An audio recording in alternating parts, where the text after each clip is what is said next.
My boss told me I was lucky to work for free. 2 months later, he was jobless, broke, and blacklisted. If you told me 3 months ago that I'd bring a whole company to its knees before graduation, I would have laughed. I was just a final year media student, hopeful, hungry, and desperate for a shot in the industry. So when I landed an internship at Blackwell Creative, a boutique media agency in Manhattan, with clients that ranged from fashion labels to rising tech startups, I thought I'd hit the jackpot. The office was sleek, buzzing with energy, filled with people who looked like they belonged on magazine covers. And at the center of it all was Dean Blackwell, the founder. Charismatic, fast-talking, and always dressed like he had somewhere more important to be. "You're one of the lucky ones," he told me on my first day, flashing that movie star smile. "We don't usually take interns mid-year, but your portfolio? Impressive. Stick around and there might be a spot for you when you graduate." There was no contract, no formal agreement about pay. But when I asked HR, they just said, "It's a short-term learning opportunity. Dean usually evaluates after the internship ends." I didn't push it. I wanted to prove myself first. In the first 2 weeks, I was doing everything. Brainstorming TikTok content, shooting, editing, managing the brand's Instagram and YouTube. One of my videos even went semi-viral. Dean noticed. "Not bad for a newbie," he said, nodding. "Keep this up and I'll make sure you're taken care of." It felt like a win. I stayed late without being asked, took calls on weekends, even loaned my own gear because the company's equipment was always booked. I didn't complain. I thought it was all part of paying dues. But something started to feel off. Whenever I brought up compensation, Dean would deflect. "Come on, Ava. Think long-term. Money comes later. For now, just absorb everything. Consider it an investment." An investment. That word haunted me. Then one day, an exhausted-looking junior editor leaned over and whispered, "Don't get your hopes up. I was in your shoes last year. Same promises, got nothing." That night, I started saving everything. My edits, project files, even screenshots of Slack conversations. I didn't know what I'd do with them yet. But something in my gut told me I'd need them. Because Dean Blackwell didn't just want free labor. He wanted to own my work, my time, and my silence. And I was done being the lucky one. From that night on, I started documenting everything. Not because I had a grand revenge plan, at least not yet, but because something inside me had shifted. The glamour of Blackwell Creative began to wear off quickly. I started noticing things. How full-time employees avoided Dean's gaze when he walked by. How they flinched slightly when he asked for volunteers. How no one ever stayed longer than 6 months. Meanwhile, my workload had doubled. "You're a natural," Dean said with a wink. "You just get it." But instead of feeling proud, I felt used. By week 3, I was running the company's entire TikTok strategy. I brainstormed content calendars, directed shoots, edited short-form videos, tracked analytics, and posted daily. One campaign I created for a fitness apparel brand went viral. Over 3 million views in 5 days. Dean called me into his office that afternoon. I thought maybe, finally, this was it. He grinned. "You're killing it out there, Ava. That video, chef's kiss. The client loved it so much they extended their contract. We owe that to you." I smiled nervously. "Thank you. I'm really glad it's working out." He leaned back. I've been thinking. Once this internship wraps, I could see you coming on full-time. Maybe even lead content. Big things ahead for you, if you play your cards right." That last line lingered in the air like cigarette smoke. It sounded more like a warning than a promise. Still, I wanted to believe him. I wanted to believe that hard work and talent would be rewarded. So I doubled down. Stayed later. Worked weekends. Skipped sleep. But with each passing week, it got worse. Dean started messaging me at 11 p.m. with quick tweaks or one last idea. I'd wake up to Slack messages like, "Can you recut that last reel with different music before 9 a.m.? Hey, can you hop on a Zoom at 8? Big pitch coming." When I finally asked about compensation, just something symbolic, even a stipend, Dean chuckled. "Come on, Ava, this is the real world. You're getting experience people would kill for. Think long term. Consider this your investment." That word again. Investment. Except I was the one investing. Time, energy, creativity. And what was I getting back? a thank you, and a fake smile. One day, I overheard a phone call Dean had with a client. He was presenting my campaign as his own, word for word. Even repeated a phrase I'd coined, a cheesy but catchy tagline I'd jokingly tossed out during brainstorming. The client ate it up. Dean got the credit. And me? I was still just an intern. It all came to a head during the agency's mid-quarter meeting. Dean stood in front of the whole team and said, "We're seeing record engagement thanks to our social media strategy. Big shout out to the team. And of course, our creative leadership." Not a word about me. Afterward, I approached him quietly. "Hey, I was wondering, when you say our creative leadership, does that include the intern who created and ran all those campaigns?" He laughed. "Ava, don't be petty. You're still learning. You're not there yet." That was the moment the line snapped. Not because I needed praise, but because he wanted me invisible. That night, I transferred every single file I had created, campaign drafts, final edits, client feedback, to a private encrypted drive. I unlinked my personal Adobe account from the company systems. I archived every Slack conversation that showed I'd created content solo. It was no longer about hoping for recognition. It was about preparing for war. Because now I knew. Dean never intended to hire me. He never planned to pay me. And he sure as hell didn't think I'd fight back. He thought I was just another naive intern. And that's what made his downfall so easy to orchestrate. By week 6, the internship felt less like a stepping stone and more like a slow bleed. I'd stopped expecting thanks, recognition, or even basic courtesy. I was clocking 12-hour days, managing projects solo, and pretending I was still learning. But the final blow came wrapped as a compliment. Dean burst into the break room one morning, espresso in hand, grinning like a man who just won a lottery. "Big news. We landed a massive client, an international tech brand.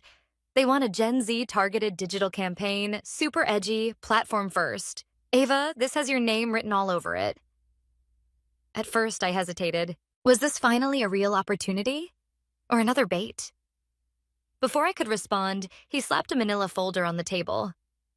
"They need a concept in 3 days. Pitch on Monday. Think. Viral, disruptive, fresh. I want you to lead creative." Led creative. No pay, no title, no credit. But the pressure? All mine. I spent the weekend at the office living on cold brew and trail mix. I storyboarded, wrote scripts, filmed teaser reels, edited overnight. By Monday morning, I had a full pitch deck, 3 short-form sample videos, and a mock rollout plan. Branded, tailored, ready. The client loved it. I watched them nod through the Zoom call, laugh at the jokes, even compliment the voiceover I'd recorded at 3 a.m. using my roommate's podcast mic. Dean sat there, smiling smugly, interjecting only to say, "We're proud of what our team developed. It's exactly what we envisioned." Not once did he mention my name. Still, I swallowed my pride. Maybe this was it. Maybe this was the moment he'd finally offer me something real. The next day, he called me into his office. I remember everything about that room. The scent of overpriced cologne, the sound of his vintage vinyl playing low in the background, the framed quote on the wall. "Hustle in silence. Let success make the noise." Dean looked up from his laptop and said it casually, like he was discussing the weather. "Ava, I think we're going to wrap up your internship a little early." I blinked. "What?" He smiled, almost sympathetically. "You've done some good work, don't get me wrong, but we're moving in a different direction. And honestly, I think you've learned all you can here." I felt like the floor vanished beneath me. "Wait, what about the campaign? The tech client?" He shrugged. "We'll take it from here. You've laid the groundwork and we'll handle the rest. It's how things work in the industry." I sat there, frozen. He wasn't even trying to hide it. He had used me to land a major account. And now that the heavy lifting was done, I was disposable. "But we never even talked about pay," I said quietly. Dean raised an eyebrow. "We never promised anything, Ava. It was a learning experience. You got exposure. That's more than most interns get." I stood up slowly. My hands were trembling, but my voice was calm. "You're right. I learned a lot." He didn't notice the steel behind my smile. As I left the office, I didn't slam the door. I didn't cry. I didn't scream. I went home, pulled out the external drive I'd been updating every night, and opened the project files from the tech campaign. Every edit, every raw clip, every voiceover, every asset stored securely under my own name, created with my personal software on my personal laptop. The company had never once given me a login for their systems. They'd relied on me to just get it done. So I did. But I never transferred ownership. No NDA. No work for hire agreement. Legally, everything I created still belonged to me. I logged into the back end of the video hosting platform, an account I'd made temporarily with my personal email, and switched every campaign video to private. Then I disabled access. By the next morning, the agency's prized campaign, the one Dean had bragged about to the client, had vanished. Slack channels exploded. I was still in them, watching silently. Why are the links broken? We're presenting this to investors today. Who has the raw files? Does anyone have contact with Ava? Dean sent me one final message. Hey, looks like there's a glitch with the videos. Can you send over the files ASAP? I didn't reply. Instead, I posted a 30-second video on my own TikTok. I made something big for someone who promised me the world and gave me nothing. They said, consider it unpaid experience. And so I kept the experience and everything that came with it. I didn't name names. I didn't have to. Within 24 hours, it had over 1 million views. And Dean Blackwell was about to find out what unpaid labor really costs. By the time I woke up the next morning, the TikTok had over 1.2 million views. The comments section was a war zone. Name the company, we'll find them. This sounds way too familiar. So many agencies get away with this crap. Not anymore. I didn't name anyone. I didn't need to. People are smarter than companies give them credit for. All it took was a few eagle-eyed viewers, a familiar font in the background of one video clip, a blurry logo on a coffee mug, and within hours, Blackwell Creative was trending. For all the wrong reasons. Meanwhile, the chaos inside the company was growing by the hour. A junior editor I was still in touch with messaged me. WTF did you do? The tech client's campaign disappeared. Dean's losing it. And apparently, Dean spent the entire morning pacing the office, yelling into his phone, blaming the IT team, demanding someone fix the damn videos. But no one could, because no one had access. I had created everything using my personal logins, because no one in the company had ever bothered to give me official credentials. My temporary access became the company's Achilles heel. The campaign had been their golden ticket, polished, viral ready, already teased in press releases. Now every link they had shared led to a blank screen. Clients called, investors panicked, and the tech brand, the one I'd stayed up for 3 nights straight crafting content for, sent a curt email. If this is how you handle digital assets, we'll be reevaluating our partnership. I read that line at least 5 times. It felt better than any paycheck. Dean tried to go into damage control. He posted a vague statement on LinkedIn. Sometimes technology fails us, but leadership is about resilience. We're working tirelessly to resolve a minor issue with one of our campaigns. Stay tuned. The comments didn't buy it. Minor issue? Your entire campaign just evaporated. Didn't your intern make that content? Maybe don't exploit young creatives next time. By evening, the story had started to spread beyond TikTok. A mid-tier industry blog picked it up, writing an article titled When Interns Bite Back, The Unspoken Crisis in Creative Agencies. They didn't mention my name, but they quoted my video. Other interns and junior creatives began chiming in with their own horror stories. It was no longer just about me. It had become a movement. At Blackwell Creative, internal panic turned into blame games. My friend inside said people were whispering in corners, backing up files, scrubbing chats. They knew this wasn't just a glitch, it was a failure of leadership. And the person responsible for it all was still acting like nothing was wrong. But something was very wrong. The next day, I got a call from an unknown number. I didn't answer. A voicemail followed. Dean's voice, low and forced calm. Ava, I think we got off on the wrong foot. I want to talk. I think there's an opportunity here. For both of us. An opportunity?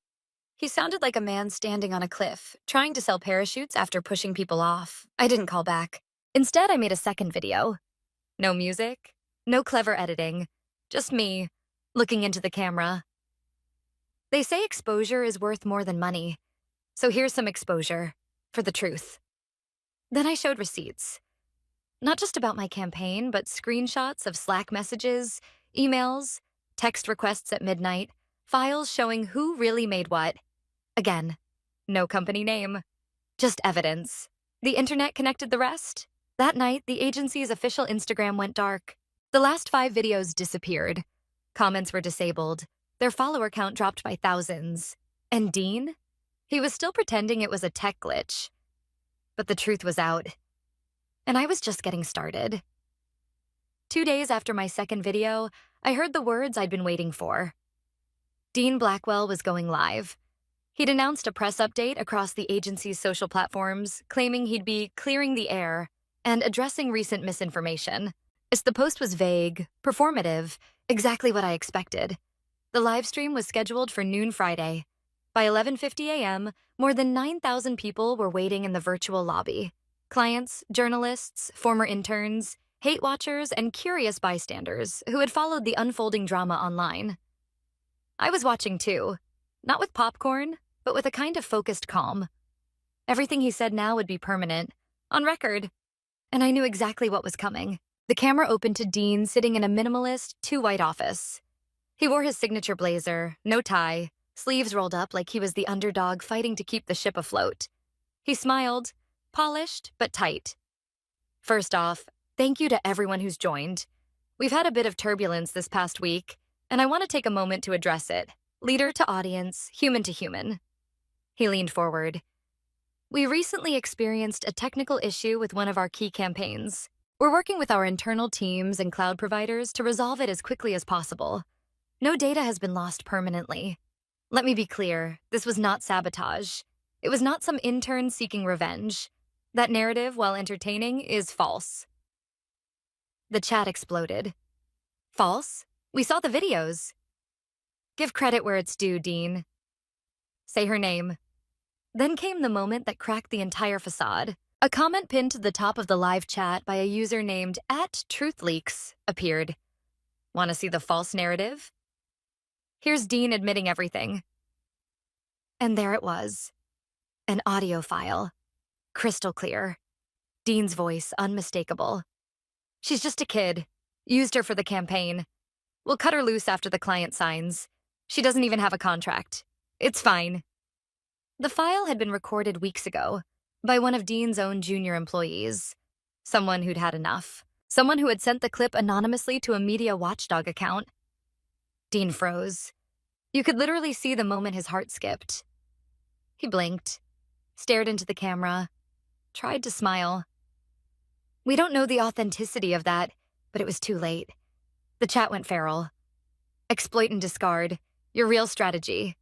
You used her and got caught. Own it. This isn't leadership. This is theft. Within minutes, clips of the audio were reposted across Twitter, TikTok, LinkedIn. The livestream comments were now unreadable. Tens of thousands pouring in. And then came the death blow.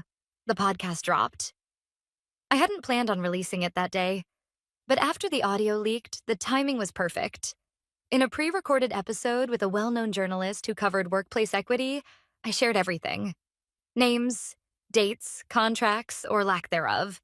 How Dean refused to pay interns, forced unpaid labor, and used personal equipment with no formal agreements. It wasn't emotional. It was factual, methodical. Evidence stacked upon evidence. A legal expert in the second half of the podcast confirmed what I had quietly suspected all along. Any content Ava created using her own devices and software, with no signed contract or transfer of rights, is her intellectual property. The company has no legal claim. The moment that podcast hit the airwaves, Blackwell Creative's fate was sealed. Dean ended the live stream abruptly, but not before 72,000 people had watched it live. Not before screenshots were taken. Not before hashtags like Blackwell Exposed and Pay Your Interns went viral. An hour later, clients began issuing public statements cutting ties with the agency. The tech brand, their Golden Goose, posted a curt one-line update. We have terminated all contracts with Blackwell Creative effective immediately. That night, I got a DM from one of the agency's former graphic designers. You did what we all dreamed of. Thank you. And from someone else I didn't know. I used to think I was powerless as an intern. Not anymore. I didn't reply to most of the messages. I wasn't in it for the praise. But I did screenshot everyone. Because I wanted to remember this moment. Not for the downfall, but for what it represented. The end of silence. The end of being grateful for scraps. Dean wanted to control the narrative. Instead, he became it. And I wasn't done yet. By Monday morning, Blackwell Creative was a ghost town. Online and off. The agency's website redirected to a blank page. Their social media profiles were either deleted or locked down. The LinkedIn accounts of several employees went dark overnight. It was as if the company had never existed, but the internet doesn't forget. Dean Blackwell's name was now permanently tied to scandal. Google his name, and the top results were articles titled, From Power Broker to Pariah, The Fall of Dean Blackwell. Intern Gate. When exploitation backfires. A lesson in ego and ignorance. The board of directors acted quickly. He was removed as CEO within 48 hours of the live stream disaster. Investors demanded accountability. Clients withdrew funding, and several former interns came forward to file a class action lawsuit, using my podcast as a starting point. Dean tried to pivot, claim he was stepping down to focus on new ventures. But no one bought it. Screenshots of his leaked audio, Slack messages, and internal policies spread like wildfire across career forums and industry Reddit threads. He became a case study in what not to do as a leader. And the industry turned its back. Agencies that once partnered with Blackwell released distancing statements. Job offers dried up. Speaking engagements were canceled. No one wanted to be associated with a man who had weaponized unpaid labor for personal gain. And then came the cherry on top. The tech brand he'd landed through my campaign filed a legal complaint over breach of contract. Turns out, Dean had falsely claimed rights to the content I created. The company's lawyers confirmed the content was unusable, and that Dean had misrepresented ownership. He was now being sued for fraud and IP infringement. Last I heard, he was liquidating assets to pay legal fees. One of my former classmates messaged me a screenshot. Dean had created a profile on a freelance platform, offering consulting services for $45 an hour. No one was hiring. Meanwhile, I'd moved on. After my podcast went viral, several agencies and startups reached out to me directly. Not with internships. With job offers, real contracts, real salaries, real respect. I chose a progressive media startup on the West Coast that built campaigns around workplace equity. They hired me as their new head of social strategy, a role created specifically for me. 6 figures, full benefits, stock options, but more importantly, autonomy. They gave me a seat at the table. And they listened. Sometimes I'd get emails from young creatives who saw my story. They'd thank me. Some had quit toxic internships. Others had demanded contracts. One girl even started her own agency, citing my video as her spark. That was the real victory. I never set out to destroy Dean. I just refused to be erased. He thought silence was part of the deal. That I'd leave quietly, grateful for experience. But I learned that in a world where people like him thrive on taking credit, sometimes the loudest thing you can do is take it back. And I did. 2 months passed. The dust had settled, the headlines had faded, but the industry hadn't forgotten. My story had become a quiet reference point, shared in Slack groups, whispered about in agency boardrooms, analyzed in HR seminars. And then, one crisp Tuesday morning, I got an email. It was from a legal representative of what remained of Blackwell Creative, technically still a functioning entity under different leadership, though the name was now poison. Subject, request for intellectual property transfer. Urgent. The message was polite, clinical. They were preparing for an audit, and apparently the missing campaign, the one I had created, was still listed as an active asset on the books. For tax reasons, for compliance reasons, they needed access. Or, more specifically, ownership. They wanted me to sign over the rights. I stared at the email for a long time. Then I drafted my response. Thank you for your inquiry. I am open to discussing a retroactive licensing agreement for the content in question. My standard rate for full transfer of intellectual property created independently is $150,000. Please let me know if your team would like to proceed or negotiate alternative terms. No apology, no justification, just a clean offer. 2 days later, they accepted. I signed the paperwork, received the wire, and finally, got paid for the work I had done months ago. But this time, it was on my terms, not as an intern, as a professional. Afterward, I walked to the beach near my new apartment and sat in the sand with my laptop. I typed up a short message and posted it across my social channels. They told me, let's just say it's unpaid for now. We'll figure it out later. So I did figure it out. I figured out how much my time was worth, how much my voice was worth, and how long I was willing to let someone else hold the pen to my story. Don't wait for someone to value you. Do the work. Know your worth. Write the ending yourself. The post went viral within hours, not because it was angry, not because it was vengeful, but because it was honest. And people, especially young creatives, women, interns who'd been told to be grateful, they saw themselves in it. That was always the point. This story was never just about revenge. It was about reclamation. Because when someone tells you, we'll pay you later, what they really mean is they hope you'll be too afraid to ask. But I wasn't afraid anymore, and I'll never be again.